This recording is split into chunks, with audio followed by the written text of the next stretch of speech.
오늘은 맥주 감사절입니다. 문자적 의미로는 보리를 추수하여 하나님 앞에 감사하는 절기요.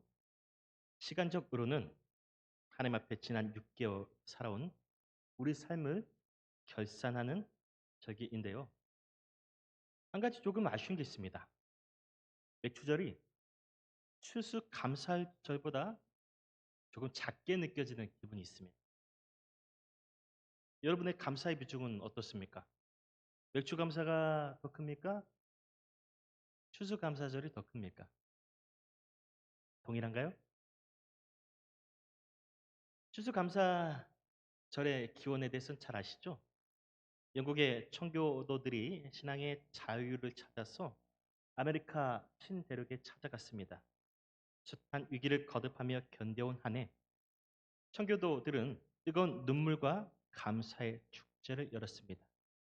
이 거룩한 감사의 대잔치가 어느덧 교회를 이끌고 거룩한 절기로 여기까지 세워왔는데요.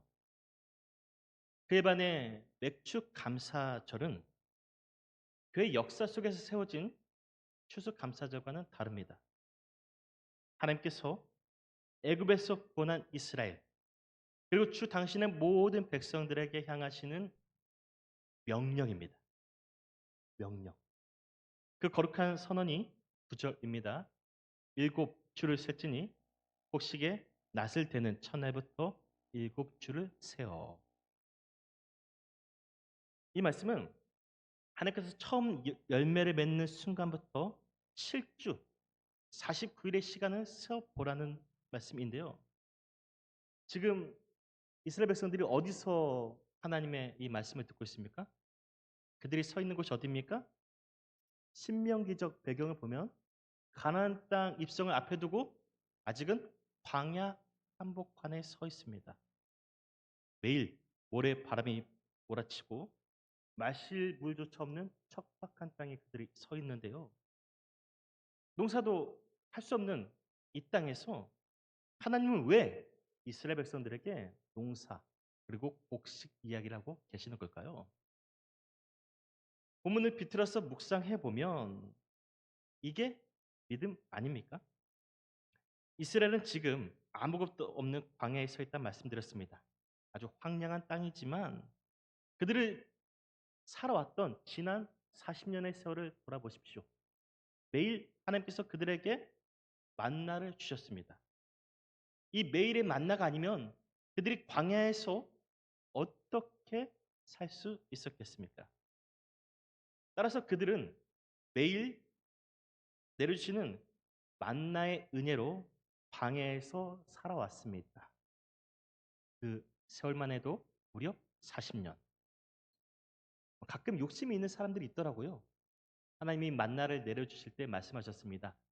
이 만나는 그때만 먹고 보관하지 말라. 근데 어떤 사람들은 이 만나를 받고 내일 또 먹어야지 해서 두 개, 세 개 가져가서 하나는 먹고 나머지는 보관했습니다. 이후에 성경은 뭐라고 말씀합니까? 그들이 보관한 만나가 모두 상하였더라. 하나님은 이스라엘 백성들을 광야에서 훈련시키셨습니다. 매일 하나님이 때에 따라 주시는 만나로 먹고 살아가는 은혜를 기억하라. 그 몸으로 그들은 신앙을 배웠던 것입니다.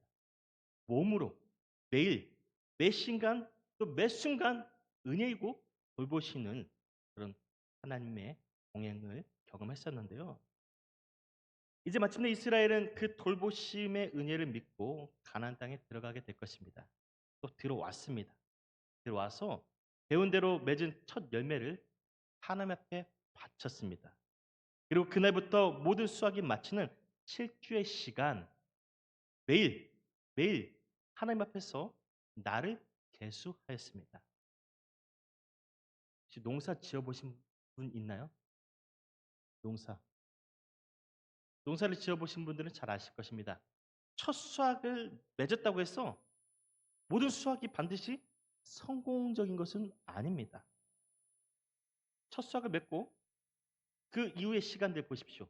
비바람이 몰아칠 수도 있고요. 갑자기 작물에 병충해가 들 수도 있습니다. 이것은 사람이 할 수 있는 영역이 아니라는 겁니다.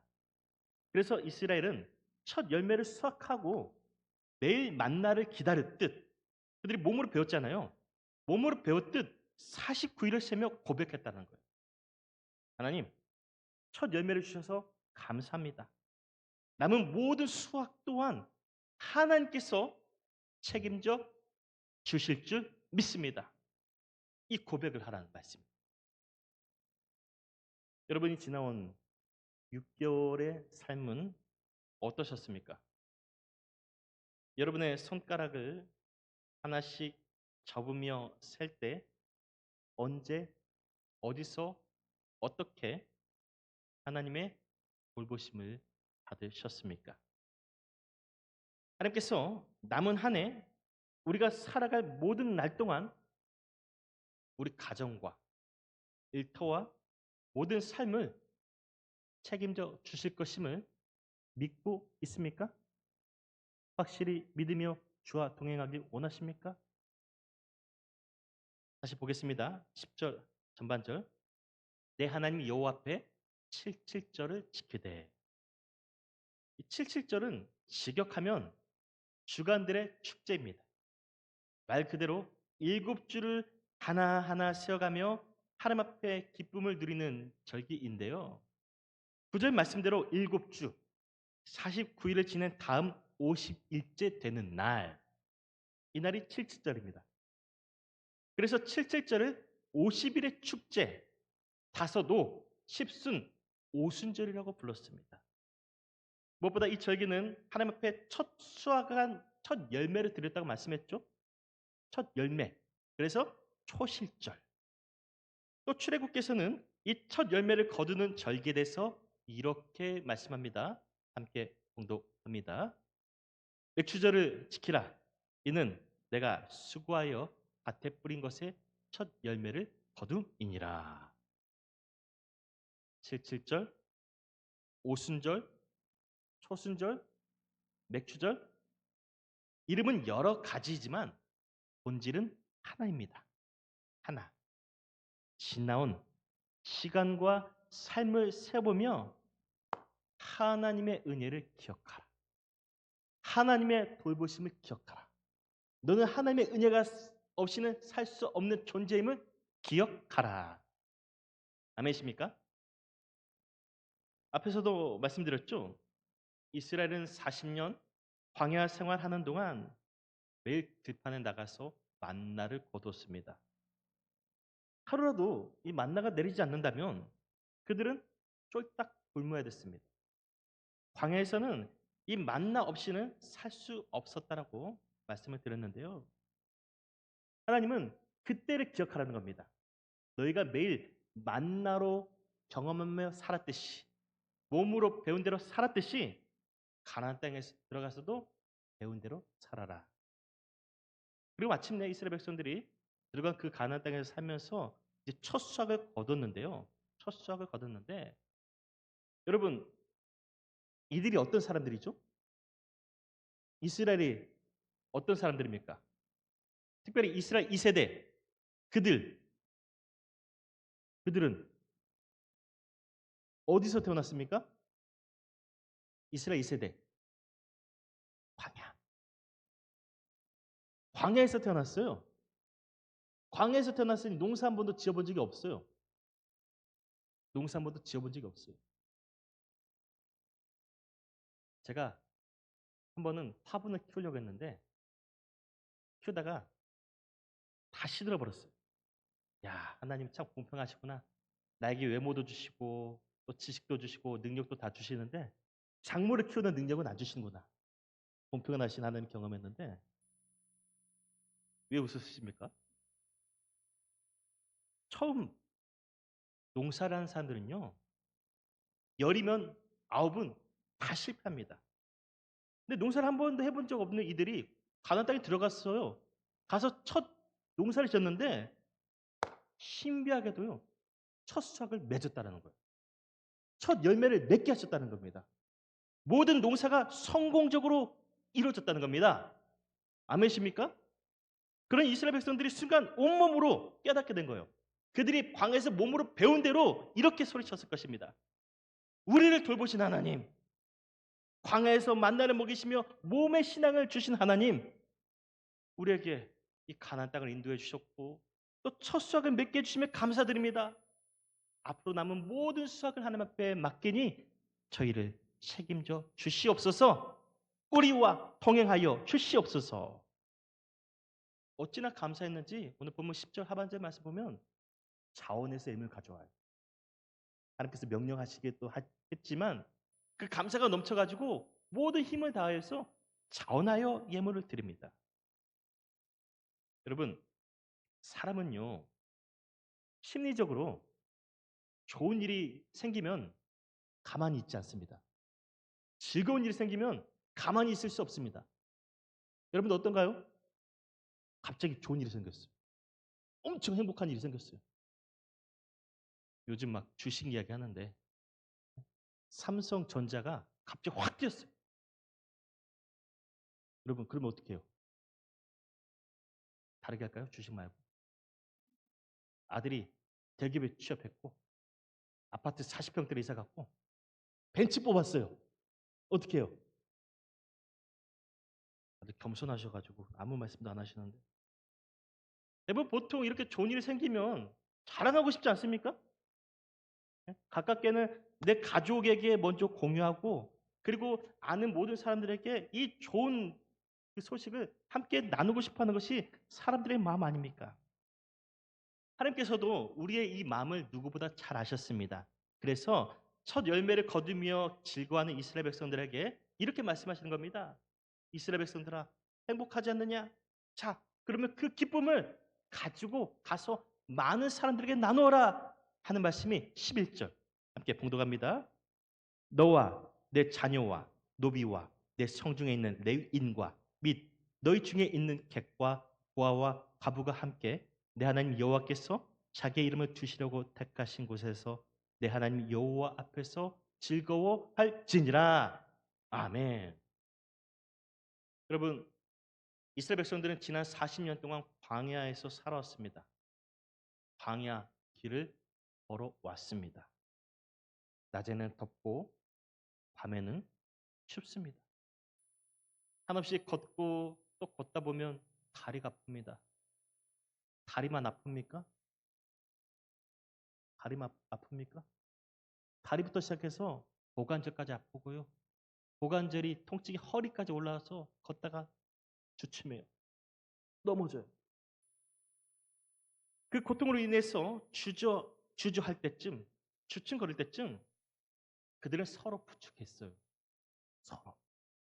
자녀이든 고아이든 과부이든 객이든 레위인이든 사회적 지위와 상관없이 이스라엘 백성들의 40년의 삶은요.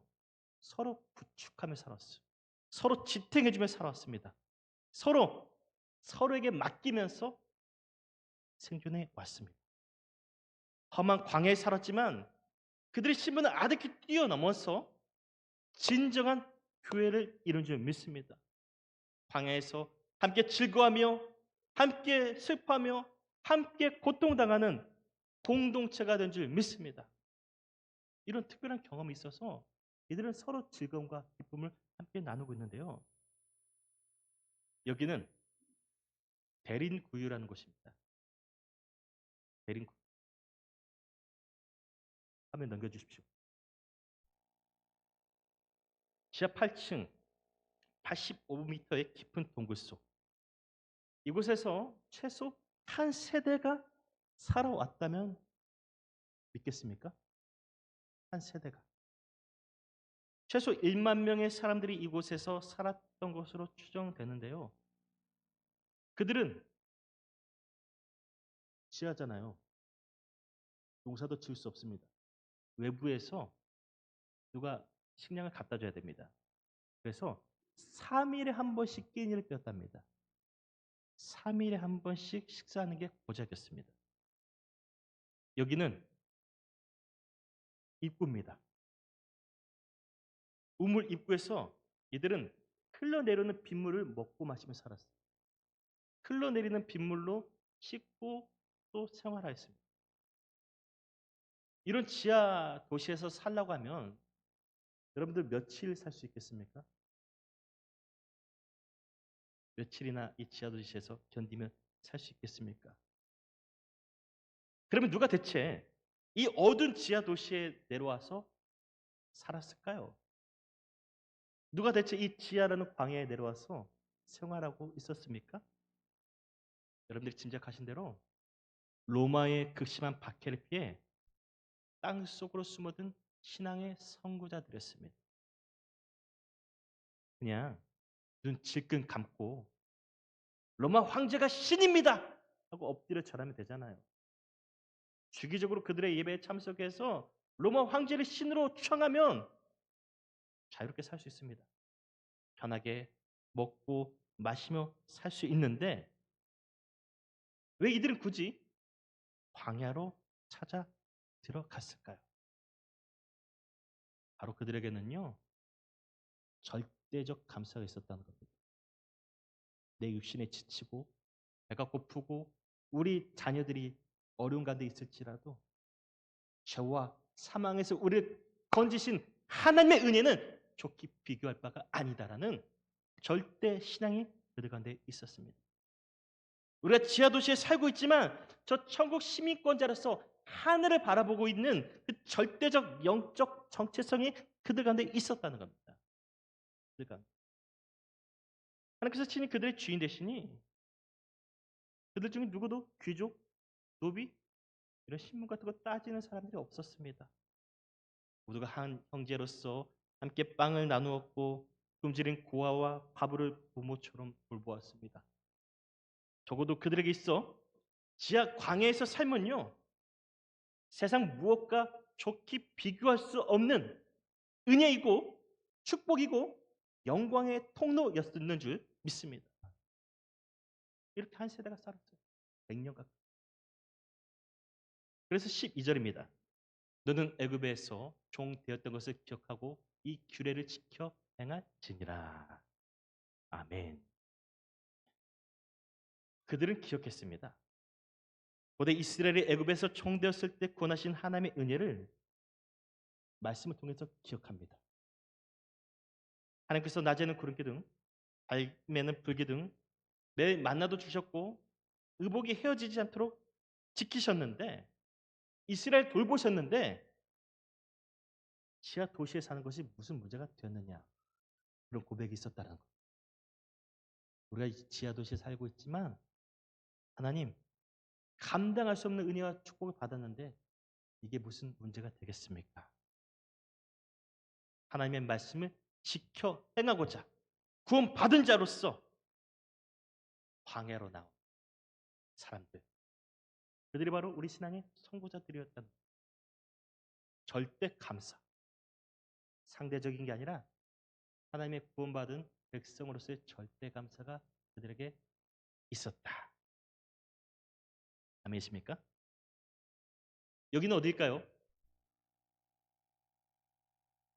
여기는 어디일까요? 금요기도에 나오신 분들은 아실 겁니다. 따라해 보실까요? 괴레메, 괴레메, 우레메가 아니라 괴레메. 이곳 역시 대림 구유처럼 지금의 터키 갑바도기아에 있는 기독교 유적지인데요. 거대한 돌산 같은데 지금 구멍이 송송송 뚫려 있잖아요. 이곳은 과거 이렇게 화산 폭발로 인해서 쌓인 응애암이 이 풍화 작용을 거치면서 생겨낸 그 고산지대입니다. 여러 이렇게 그 돌로 된 산들이 많이 있는데 놀라운 것은 지금 사진상을 보면 작게 보이잖아요. 이게 엄청 광활합니다. 여기가. 놀란 것은 저 바위 하나 하나가 다 교회입니다. 교회. 이 바위만 해도 무려 365개나 된답니다. 이렇게 많은데도 놀라지 않는 여러분들은 진짜 놀라우신 분들이야. 이 바위가 365개의 교회가 있다는 거예요. 이 돌산에 어떻게 파서 들어갔냐? 그것이 무슨 최첨단 뭐 기술이 있었겠습니까? 망치와 총으로 치고 파서 들어갔다는 거예요. 왜 그들은 이곳 광야에까지 나와서 바위 교회를 세웠겠습니까? 왜? 이 베레메라는 뜻이 보이지 않는 곳이라는 뜻입니다. 무슨 말이냐면 우리가 여기 사는 것이 들켜서는 안 돼. 들켜서는 안 돼. 보여서는 안 돼. 그래서 이들은 굴뚝도 없어요. 굴뚝도 없어. 이 동굴에서 매캐한 연기를 마시면서 매일 식사를 했어야 됩니다. 그래. 왜 이들이 사서 이 광야에까지 나와서 고생하고 있겠습니까? 그리스도의 은혜를 기억하고 이 신앙을 지키고자 주께 받은 은혜가 너무 커서 광야, 주님의 가신 그곳, 하나님을 만날 수 있는 이 거룩한 공동체로 나오게 된 것입니다. 바위교회가 35개라고 말씀드렸습니다. 그들은 이곳에서 처음 예배당을 세운 그날부터 매일 만나를 기다리는 마음으로 365일. 그래서 바위교회가 365개입니다. 우리는 매일 하나님을 기억하겠습니다. 고통 중에 있지만 광야에 있지만 우리는 매일 하나님만을 바라보면서 절대 감사로 절대 신앙으로 살아가겠습니다라는 믿음의 고백이 바로 365개의 교회라는 겁니다. 여러분, 이 신앙의 선구자 그리고 본문의 핵심을 통해서 우리가 깨달을 수 있는 증거는 무엇이겠습니까? 반드시 첫 열매를 들어라. 자원하여 많은 열매를 들어라. 이보다 더 우리가 붙들어야 될 영적 메시지가 이겁니다. 첨단 과학과 문명이 발달한 시대지만 여전히 우리는 광야로 내몰릴 때가 있습니다. 지난 6개월 동안 여러분들이 살아온 광야는 어떤 모습이었습니까? 군중 속의 고독, 세대, 관계와의 단절, 약해져가는 몸과 마음, 상대적인 박탈감. 우리 각자에게는 저마다 광야가 있습니다. 광야를 지나왔고 또 앞으로도 우리는 광야를 지나게 될 것입니다.